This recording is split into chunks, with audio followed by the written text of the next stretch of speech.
à toutes, j'espère que vous allez bien.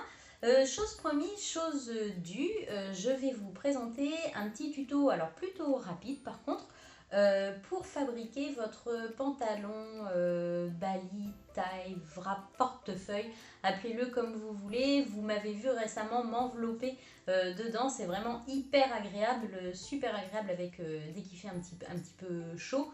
Je vous fais un petit point sur les fournitures. Il va vous falloir un coupon de tissu d'1,50 m de large par 2,20 m de haut. Si vous êtes débutante en couture, je vous conseille plutôt de vous orienter vers un coton, sans pour autant qu'il soit cartonné. Essayez de trouver un petit coton qui soit un petit peu fluide, une petite popeline, quelque chose comme ça. Si vous êtes un petit peu plus avancé, n'hésitez pas à vous lancer sur un coupon de viscose qui aura un joli tombé qui sera beaucoup plus fluide. Et si vous en trouvez avec un petit peu de polyester dedans, vous allez peut-être avoir en plus la chance qu'il ne se froisse pas. Voilà, donc un coupon d'1,50 m de large sur 2,20 de haut. Ensuite, il vous faut de quoi tracer sur votre tissu, donc un crayon et une règle. Il vous faut évidemment des ciseaux pour couper votre tissu, votre machine à coudre avec du fil polyester coordonné à votre tissu dans votre bobine et dans votre canette, et notre indispensable, le fer à repasser. Voilà, donc moi je vous montre vite fait les petits coupons que j'ai. Donc celui-ci c'est un coupon de viscose. Et celui-ci c'est un coupon de coton. Je vous donne une dernière recommandation. Vous allez voir qu'on commence par plier notre tissu dans la hauteur puis dans la largeur. Donc pour faire simple, essayez de trouver un tissu qui n'aurait pas de sens dans son motif. C'est-à-dire que vous puissiez aussi bien le mettre dans un sens que dans l'autre, ce serait top. Sinon, il faudrait que vous trouviez par vous-même comment vous débrouiller avec votre coupon de tissu. Voilà. Eh bien écoutez, on attaque tout de suite le tuto. On va commencer par voir comment on prend nos dimensions pour couper notre coupon. Et puis on passe après derrière la machine à coudre. Donc vous allez voir aussi que je vous parle de zigzag, enfin de surfilage sur le pantalon. Évidemment, si vous êtes équipé d'une surjeteuse, n'hésitez pas à surjeter plutôt que de surfiler. Si vous n'avez pas de surjeteuse, on surfile avec un petit point zigzag tout le long des bords du tissu.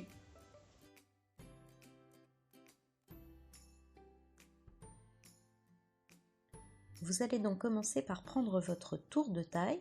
Donc vous mettez 2 doigts à l'horizontale au-dessus de votre nombril et vous prenez la mesure à cet endroit-là, bien parallèle au sol. Puis vous allez mesurer à partir de ce point la hauteur désirée pour votre futur pantalon. Pour la découpe de votre coupon, pour la largeur, il s'agit de votre tour de taille plus 32 cm, ce qui comprend la fourche et les pinces. Pour la hauteur à découper, vous prenez 2 fois la hauteur désirée de votre pantalon, auquel vous rajoutez 4 cm pour les ourlets. Parlons maintenant des ceintures. Il va vous falloir 2 ceintures de 8 cm de haut, et pour la longueur, votre tour de taille x 2 plus 20 cm. Donc vous faites dans vos chutes soit à la verticale le long de la lisière, soit à l'horizontale dans la chute en dessous de votre pantalon. Prenez le temps de bien lire ce petit exemple pour bien comprendre.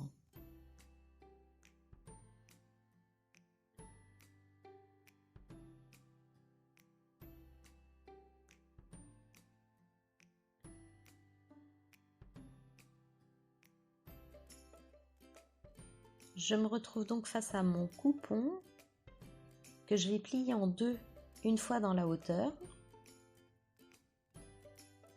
Donc là, ce sont mes 208 cm que j'ai plié en deux,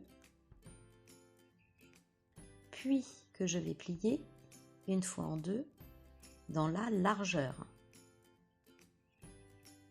Donc là, selon l'exemple que je vous avais donné tout à l'heure, ce sont mes 116 cm que je viens de plier en deux. Je me retrouve donc avec un coupon qui fait 58 cm de large sur 104 cm de haut.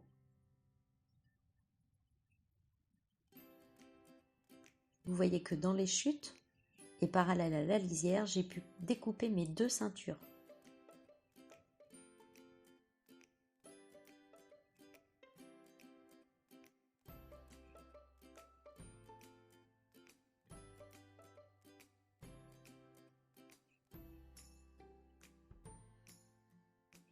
Donc pour rappel, les ceintures, ce sont 8 cm de large par 2 fois votre tour de taille plus 20 cm.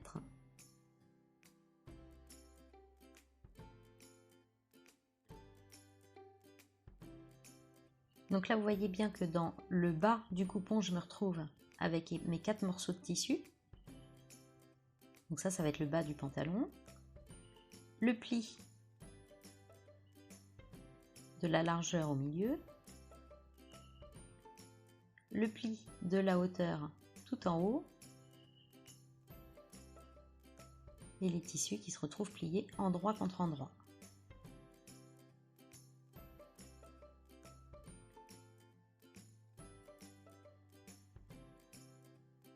En partant des plis supérieurs, je vais tracer la fourche, c'est-à-dire ce qui vous passe à l'entrejambe du pantalon.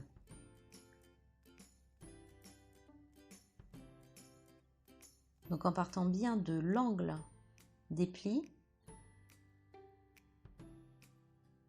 je trace un rectangle de 10 cm de large par 35 cm de haut, et ceci quelles que soient vos mensurations. Donc 10 cm de large, 35 cm de haut, et à l'aide d'un petit bol ou d'une petite coupelle, vous allez pouvoir arrondir la fourche.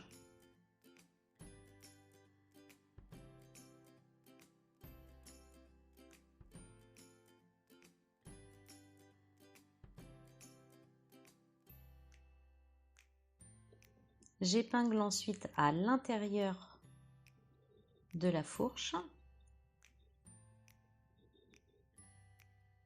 et je découpe.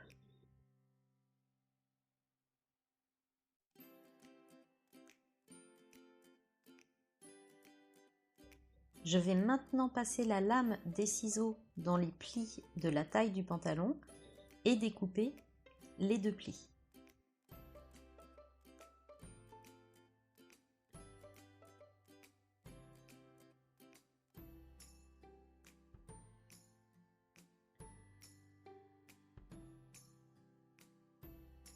En prenant mes tissus 2 par 2, c'est-à-dire à chaque fois que vos tissus sont endroit contre endroit, je vais épingler avec les petites pinces tout le tour de la fourche pour ensuite aller l'assembler à la machine à coudre.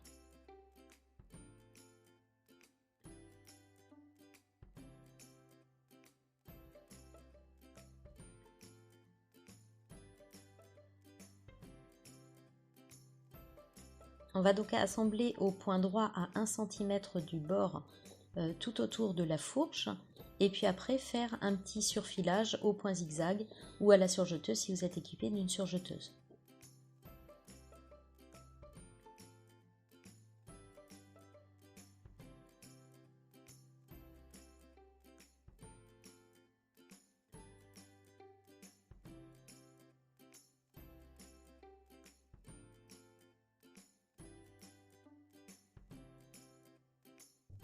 La couture est donc terminée, on passe au surfilage.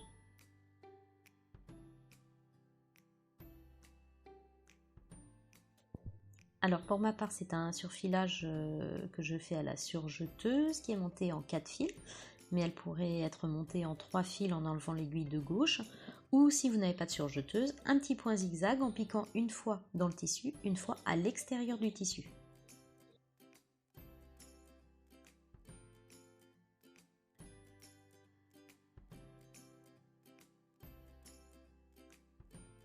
Le surfilage de la fourche est donc terminé.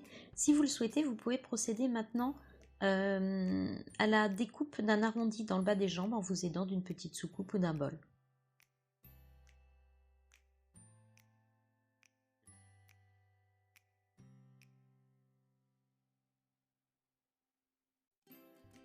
Alors on passe le pantalon sur l'endroit, voilà, pour voir un petit peu où nous en sommes.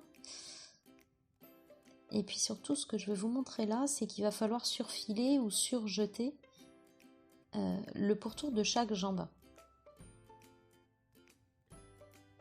Donc toute la hauteur de la jambe, le bas et l'autre hauteur, et ce sur les 2 jambes. Le surjet est terminé, on va faire un pli au fer à repasser de 1 cm.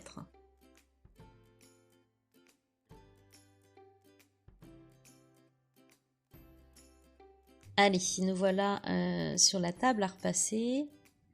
Donc vous allez procéder de cette façon, vous allez plier votre tissu de 1 cm et bien marquer le pli au fer à repasser. Si toutefois vous avez surfilé avec un point zigzag et que ça vous semble pas joli, à ce moment-là, faites un premier rentré de 1 cm puis un second rentré de 1 cm, histoire de masquer le zigzag, mais uniquement pour les hauteurs du pantalon. On va traiter l'ourlet juste après. Donc l'ourlet au choix, pareil, soit vous faites un rentré de 1 cm, soit vous faites 2 rentrées de 1 cm. Commencez peut-être par 1 et puis à l'essayage vous verrez s'il en faut un deuxième ou pas.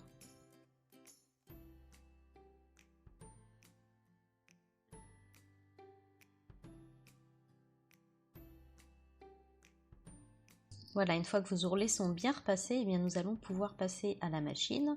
On va piquer à peu près à 8 mm du bord. Si vous êtes débutante, n'hésitez pas à épingler un petit peu.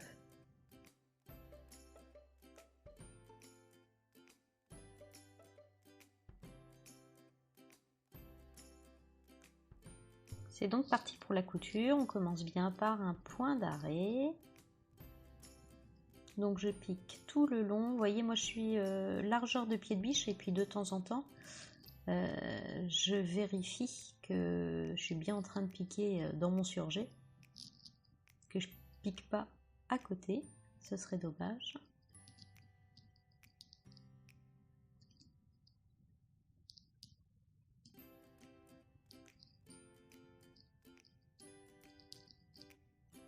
Donc on avance jusqu'en bas du pantalon. Donc là on est sur le côté du pantalon. Et nous allons arriver à l'ourlet. Donc faites en sorte que votre ourlet, l'angle soit bien plié. Et quand on arrive dans l'angle, pareil à 8 mm du bord inférieur, on plante l'aiguille dans le tissu. On lève le pied de biche, on fait faire un quart de tour, on repose le pied de biche et on continue sa couture.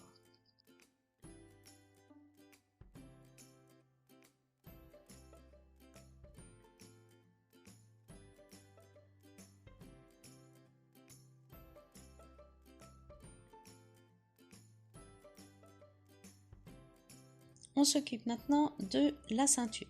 Donc ceinture de 8 cm de large que je plie dans la hauteur.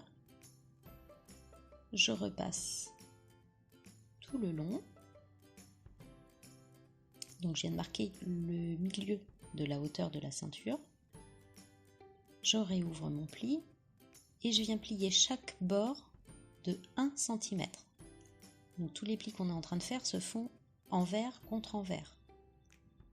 Voilà, je plie 1 cm sur le haut de la ceinture et 1 cm sur le bas de la ceinture. Je rapproche bien mes deux bords l'un contre l'autre et je redonne un petit coup de fer sur l'ensemble. Donc vous faites bien de ça tout le long de votre ceinture et sur chaque ceinture.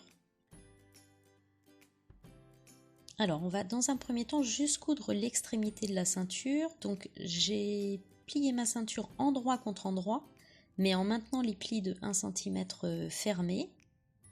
Et je fais juste une petite couture verticale avec un point d'arrêt au début, un point d'arrêt à la fin. Je coupe environ la moitié de la marge de couture. Et quand on retourne, vous allez voir qu'on a une extrémité de ceinture tout à fait propre. Voilà, on ressort un petit peu l'angle si besoin à l'aide d'une épingle. Et vous faites ça aux 4 extrémités de vos ceintures.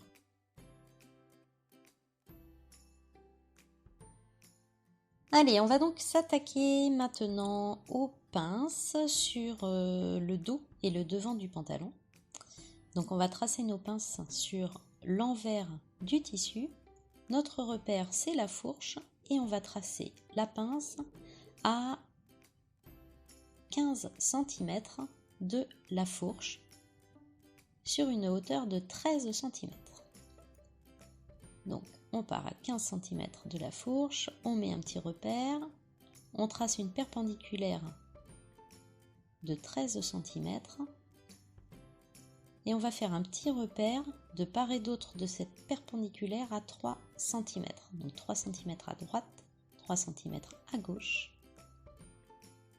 Et on rejoint les points.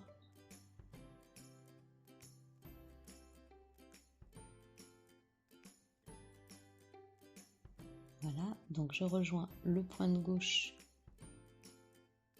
jusqu'en bas de ma perpendiculaire, puis le point de droite pour former la pince.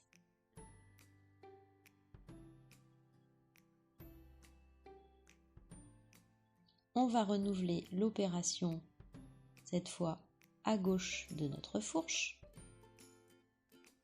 Donc là, le gros plan de la pince. Donc comme je vous le disais, on renouvelle à gauche de la fourche, puis de chaque côté de la fourche sur l'autre partie du pantalon. Ensuite, on va plier notre tissu endroit contre endroit.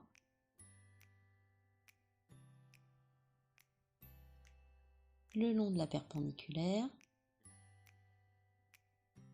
Et vous allez épingler sur la ligne de pince. Donc regardez bien de quelle façon j'épingle.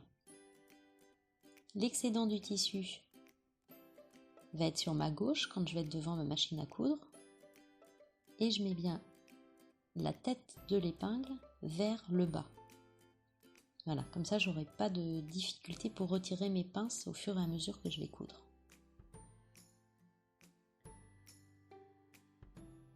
On se retrouve devant la machine à coudre, donc on va commencer la couture de la pince par un point d'arrêt. On pique bien sur l'oblique de la pince, on retire les épingles au fur et à mesure et on va surtout pas finir par un point d'arrêt. On va piquer dans le vide et laisser une bonne longueur de fil avant de les couper de façon à pouvoir faire un nœud à la main. On a déjà vu la couture des pinces dans un tuto précédent, dans la couture du petit haut cédra que je vous montre ici. Donc n'hésitez pas à aller jeter un petit coup d'œil au chapitre pince que je vous avais bien détaillé à l'époque. Voilà, et on finit par un double nœud qu'on fait avec chaque brin de fil. Qui dit couture dit repassage. Vous connaissez la chanson. Donc on va repasser les pinces, on va coucher les pinces vers le milieu devant et vers le milieu dos du pantalon. Et puis on passera aussi un petit coup de repassage sur la fourche, tant qu'on est avec le fer à repasser dans les mains.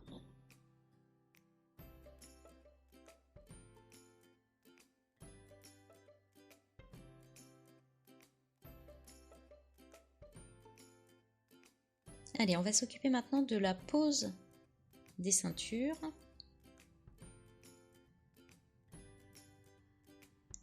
Donc il nous faudra deux repères. Il nous faudra le repère du milieu de la ceinture et l'autre repère sur le pantalon est déjà existant puisque ça va être notre fourche. Voilà, donc je plie ma ceinture en deux.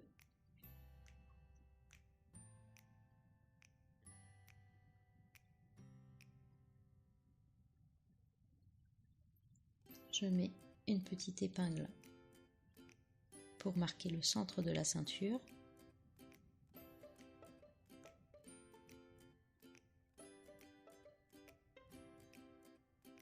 Cette épingle, je vais la mettre face à ma fourche.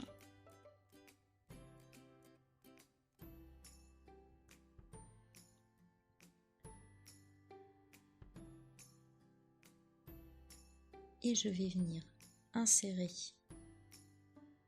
le bord du pantalon dans le pli de la ceinture. En faisant attention de bien remonter le haut du pantalon vraiment coincé dans le pli de la ceinture. Voilà, je prends mon temps pour faire ça parce que c'est important que la ceinture soit bien prise, que le pantalon soit bien pris dans la ceinture, et on épingle. Donc pensez bien encore une fois à la façon dont vous allez épingler pour pas que vous soyez gêné quand vous allez passer sous le pied de la machine à coudre. Donc là vous voyez, je laisse, si je suis face à la machine à coudre, je mets tout l'excédent du pantalon sur ma gauche et je mets la tête des épingles vers le bas. Allez, on épingle tout le long. Donc d'abord sur la partie pantalon. Donc j'essaie d'épingler à l'endroit où je vais coudre, c'est-à-dire je suis à peu près à 2 mm du bord de la ceinture. Voilà, on épingle tout le long.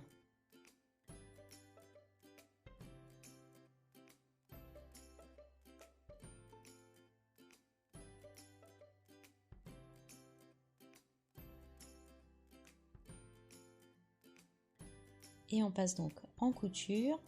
Donc on coud bien le côté ouvert de la ceinture, voilà, qui est plié en deux, et on coud à 2 mm du bord du début à la fin de la ceinture, en commençant par un petit point d'arrêt et en terminant par un petit point d'arrêt.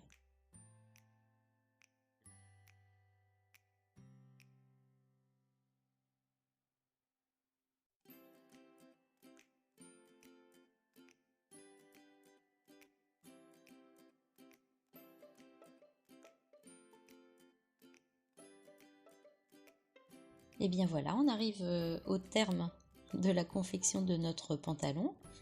Il vous reste juste à faire un petit essayage pour voir si vous devez rectifier ou non la hauteur d'ourlet. Quant à moi, je vais vous mettre quelques photos de ce pantalon fini et porté. J'espère que cette vidéo vous a plu. N'hésitez pas à la liker, à la partager, à la commenter. Vous pourrez la retrouver sur les réseaux sociaux, Instagram, Facebook, mais également sur ma chaîne YouTube Calipiche Couture, où plein d'autres tutos vous attendent. Je vous dis à très bientôt. Au revoir.